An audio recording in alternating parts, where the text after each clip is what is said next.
Yo, good afternoon, everybody. Today we have, instead of a typical video, we have a patch review for the patch that should be releasing any minute now. So if you're watching this video, patch is probably already live. Patch was announced yesterday, approximately 1 p.m. Eastern Standard Time. It's saying that it's coming out tomorrow, so it's a safe assumption that it's coming out about the time this video is posted. Now, this looks to be a standard patch that has a few Battlegrounds changes in, at the end of it. But we'll take what we can get. If this is the big patch, the one that you're looking for, the promised land of Battlegrounds, where Blizzard has said already that we're going to get 30 to 40 minion changes, basically a big overhaul patch. This is not the patch. This is not the patch you're looking for. No. This is just a mini patch. We got about 5 hero changes here, a couple little bug fixes, but something to tide us over until the big patch. The big patch should be coming within 2 to 3 weeks, approximately 1 month after Might and Stormwind has launched. Might of Stormwind. And that was approximately 3 weeks ago. So it's coming very soon. So this is just to tide us over. All right, let's jump right into it. Number 1, Shudderwock has been changed. Used to be his whole Battlecry was 1 gold, double the next Battlecry, or trigger it twice, didn't stack with Bran. The new one is a completely redefined hero power. That hero power being twice per game for 0 gold. You're capable of summoning a 1/1 Shudderling. Adds it to your hand that plays all Battlecries that you have played this game. Again, we don't know whether this is all sequential in the order that you've played them. We know that they target things randomly according to card text. Honestly, there's a big bunch of question marks here. This is going to be an incredibly hard hero to evaluate until we see it in action. What happens when you've played Faceless Tavern Goer? If you target a minion and it randomly targets a minion in the tavern, that transforms the Shudderling into something else. Does that stop the Battlecries? We don't know. Original OG Yogg back in the day in Standard, it didn't stop the Battlecries. Then they nerfed Yogg, and then it did stop the Battlecries. Who knows how this Shudderling's going to respond? Overall, though, what we do know is that twice per game, you can spend 0 gold to generate a 1/1 that gives you some extra value from Battlecries. Also sells back those 1/1s for 1 gold. So, at the very least, it's 2 coins, a couple little Battlecries, a little bit of tempo. At the best of case scenarios, it's very controllable. You can use Khadgar, Bran, etc. to generate triples. And overall, maybe save these 1 to play for tempo in the mid game and 1 for late game. Works with Amalgadons, works with Battlemaster, works with a bunch of Battlecries that are heavily impactful. So, who knows? I'm not going to say that it's great. I'm not going to say it's terrible.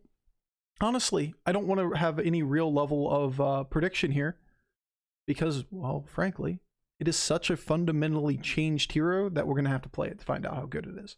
My guess is it's going to be a little bit below average, somewhere in that tier 3 hero range. But who knows? Like I said, reserve the right to change my mind once we play it. The big one. Now, I know that a lot of people are excited about other heroes, but the Deryl change is nuts. I know people are gonna say Deryl, boring, resident sleeper, whatever. Deryl used to be the best hero in the game. Considered by many, if not the best hero amongst competitive players in the early days, the 2nd, 3rd, or 4th best hero. Like, very, very, very, very, very good. And the reason he was so good is because the stats that you got off of his hero power were competitive with the amount of stats that people got by leveling up and buying Tavern 4, Tavern 5, Tavern 6 units. Over time, the power level of heroes and the power level of 5 and 6 stars has grown pretty heavily to the point that Deryl is being outclassed by simply playing the game. This is why Daryl's moved very quickly, okay, we'll say over 6 months, from a top 10 hero down to a nearly tier 4 range hero now. Now we buffed him that instead of every minion that you sell, you gain a 2/2 buff distributed randomly across the tavern to a 3/3 buff, 3 instances of 1/1 buffs. Just on the surface, if you think about playing Deryl, the fundamentally dance every turn, find divine shields, dancing Deryl way. This is equivalent to 4/4 to 6/6 extra stats per turn doing dances. A 4/4 to 6/6 buff. So in other words, 2 or 3 Kael'thas buffs per turn. Now I know many people are going to say Deryl Resident Sleeper, like I said before. But Deryl doesn't always have to hard dance. You don't only go to 3 and dance on Divine Shields and give up on the rest of the game. Take early tempo off those hats, find yourself a triple, still shoot for 5 and 6 stars. The dancing, you should be viewed as a backup plan. 60-70% of the time, you're going to be in damage control mode playing for tempo. Dance your heart out. Just go for it. The bad games for Deryl look like dancing games, and the Deryl average for dancing games is like a 3.8 to 4.2, depending on the patch. That is incredibly strong. Your good games, you can be competitive for first. Now, I mean, many people learn one trick, one way of playing a hero. I hear this all the time on stream with people that they say, oh, Cthulhu is really one-dimensional. Hook Tusk is really one-dimensional. Jandis is really one-dimensional. Whatever it is. The way they've learned how to play the hero from the first instance of being introduced to it is the one thing they latch onto, and they try to do that all the time. Deryl's another one of those heroes that your hero power is great. You don't have to hard commit into it. And now we have even more stats early. You can do a dance turn in the middle of the game and then just power level. Shit, man, this is so many stats. 3 1/1s, 1 dance, buying 5 things from the tavern and selling them is 15 stats to the minion you're buffing. That's a pretty damn big deflective auto hydro the moment you see it. Yeah, I think I'll do that. I honestly would not be surprised if Deryl was legitimately the best hero in the game, average-wise, after this patch. At the very least, the top 10 hero. I honestly would not be surprised if this is literally number 1. Because this is on pace with the amount of stats that Guff was getting, and the amount of stats that you would get on heroes like Kurtrus and Mutinous, which are currently top 5 heroes. Wow. And shockingly, you can put them on whatever you want it to be on, because you can dance, buy everything from the tavern, sell everything off, and only put the hats on 1 or 2 targets. Seems like it's pretty good. All right. Now to what most would consider more interesting heroes. Honestly, this is going to massively shape the game. This is really, really, really important with Deryl. How about Flurgl? New hero power, or old hero power, was after you sell a Murloc, add a random Murloc to the tavern. New hero power, after you sell any minion, add a random Murloc to the Bob's Tavern. How good is this? How good is this? On the surface, I know there's a ton of people that came in the chat today when I'm recording this. So yesterday, from the time I publish it, that said, oh my god, new Flurgl is going to be broken. You guys can make fun of me for this in the future if he ends up being broken, but I don't think this hero gets any better than he already is. That this seems on the surface to be so good. Like, every time you sell a minion, anything, I can get a Murloc? How many minions are you selling in the mid-game? How many minions are you getting that you're just like, yeah, I'm just going to sell all those off and get all these Murlocs? Shit, man, at the end of the day, you're still playing Murlocs, and Murlocs at competitive level. And I'm saying this from somebody that's like competitive for top 25, top 10 finishes. Murlocs suck. They fundamentally need redesigned, and that's coming next month. But you are so heavily tied to tripling into a 5-star and finding Bran, and even when you do, you lose to high utility boards. You lose to Deflecto bots. You lose to arm comps. You lose to a lot. You lose to Amalgadons. So you're heavily invested in a weak mid-game, weak early game to hit a 15%er into a 5-star that leaves you somewhat competitive for late game. All right, now it's easier to get those Murlocs, yes, but you still have to buy and sell something to get a Murloc. It's not like it's adding it to your hand. It's not like it's giving you tempo. It's not like it's giving you economy. It's kind of like saying, wow, why isn't Ysera a good hero? Every time you roll, you see another dragon. Try comparing that to the power of Flurgl. Every time you roll, you get an extra Murloc. Well, that wouldn't be that good. So why is spending 2 gold to buy and sell something to get a different Murloc suddenly good? The only things we want to sell are tokens. It does make Alley Cat and Elemental better units. That is a buff. In the Warrior or Chinese curve, the stay on 1 until 7 gold looks a little bit better. That being said, there's still a landmine, right? There's still that bad minion to hit, the 1/2 Murloc that nobody wants to buy. That's a third of the minions that you're going to have popping up when you sell stuff.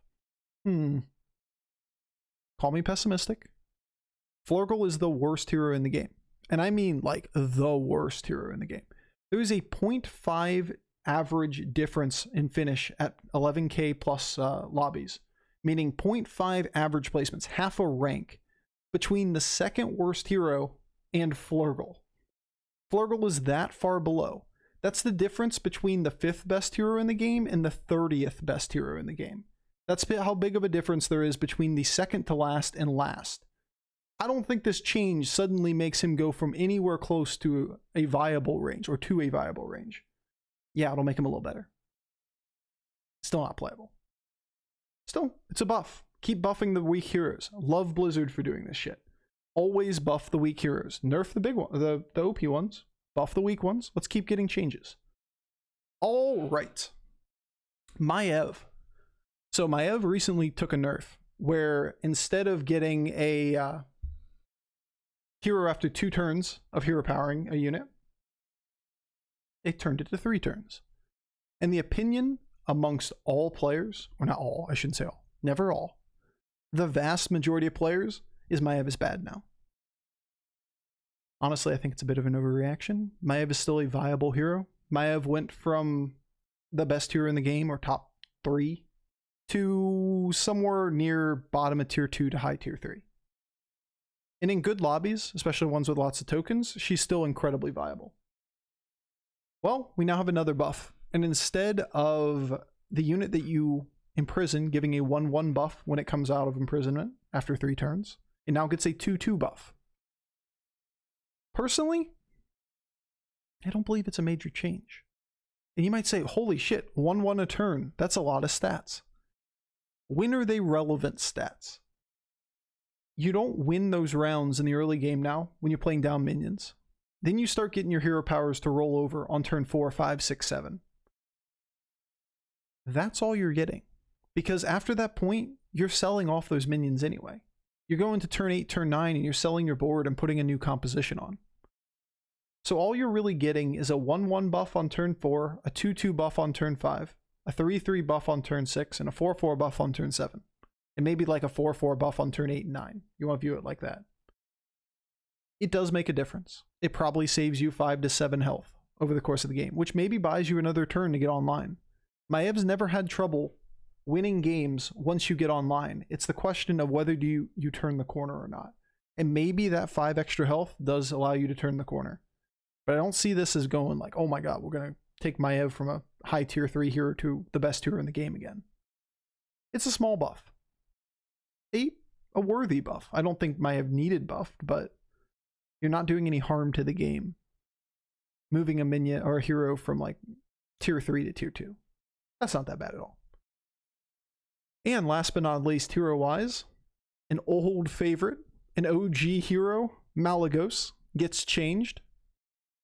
Side note, this leaves only 1 hero in the game unchanged since vanilla. And that only hero to not be changed in any patch, is Yogg. Yogg is the master. Yogg was the perfect hero from the start. Praise Yogg. Yogg has remained unchanged. Malygos has fallen. Just a little, trivia piece. So when your mom calls you this weekend and was like, do you learn anything new this week? You can say, Yogg's the only remaining unchanged hero. And she'll be really impressed. Trust me. She will. I called my mom and I told her. All right, so the new hero power is just the old hero power, but you can use it twice per turn. So you can target a minion. Remember, this is any minion. And turn it into a random minion of the same Tavern tier. That can be a minion on your board. That can be a token on your board. If you play an Alley Cat, you can turn a Tabby Cat into a different 1-star. It can be a minion in the Tavern. Overall, this hero power is pretty weak, right? Initially, the old version was really weak. It's one of the bottom 15 heroes. Just doesn't contribute enough to the game to be competitive with other heroes in your game. What it does do is give you flexibility. And we think about like the tier 1 Tavern curves, the warrior curve or Chinese curve. It allows you to see 2 extra minions per turn, right? You can turn any 1-star into just a random 1-star and line up triples easier. If you think of it like that, it's like a slightly worse version of Nozdormu, right? Because Nozdormu can see an entire extra board. which then is 3 more minions. Well, once you have to lock triples in the tavern, you can't roll the board anymore. Sure, then Malygos can still turn things in the tavern into something else. It also gives you the ability to only freeze part of a board. You freeze first, then you hero power a minion that's frozen and it becomes unfrozen. And you can choose to either unfreeze and refreeze everything or leave the minion that you changed into or as a the only minion unfrozen on the board. You can do that to 2 minions now with this hero power. And just selectively freeze one thing for the next turn. That's kind of cool. Not really useful, but kind of cool. Little tiny small bits and pieces that add up to a decent hero power. The other thing to consider is like in later game. Let's say you're on Tavern 4. And you have 1 roll in a turn. On average, you find a 4-star. Well, now you can see 3 4-stars and buy 1 of them. As opposed to, say, a Nozdormu that gets to roll an extra board, but on average you don't see 2 more 4-stars on the next board. It can be better in those type of situations. Noz is a fine hero, and it's a benchmark to work off of to say anything that gives you extra rolls or see more minions. Nozdormu already does it well, and he's like somewhere in the range of tier 2 to tier 3. Is this competitive with that? I think it's slightly worse than it, but somewhere in the same range. I would not be surprised to see Malygos as like a high tier 3 hero. Somewhere around where Maiev is. Not shocking. Like, nothing that's game-changing here. The game-changing one, as much as people don't want to admit it, is Deryl. Deryl is actually going to be nuts with that many stats. You're going to see tempo Deryls. They're not going to be winning your lobbies, but they're going to be taking those top 4 placements so easily. It's going to encourage more heroes to play for that tempo-centric mid-game because games speed up in the mid-game instead of being like all shoot for 6 stars. Heroes like Cthulhu, like Guff, like Deryl, when the game gets faster like that in the mid game, they get significantly better. And heroes that are ultra greedy get punished a little bit. So we may see a slight change in the meta due to the prevalence of Deryls. Deryls also, notably, still do decent damage in the mid game too, as opposed to heroes like Cthulhu that have a bunch of 1-stars on the board, 1 and 2 stars. Deryl tends to pick up a bunch of 3s and 4s, and still does good damage, so it speeds up games. It's going to be an interesting one. And of course, our boy Shudderwock is home with these adorable little Shudderlings. Who knows where this is going to go? At the very least, it's going to be fun. Alright guys, thanks for tuning in. Appreciate you guys dropping by, and as always, stream information's below. Thanks for everything. And, you know, I don't say this very often, but thank you guys, the people out there that like the video or leave a comment. There are quite a few of you that say, like, you know, obligatory YouTube algorithm comment. You are appreciated. I do hear you. Thank you so much for this. And I will see you guys around. Take care.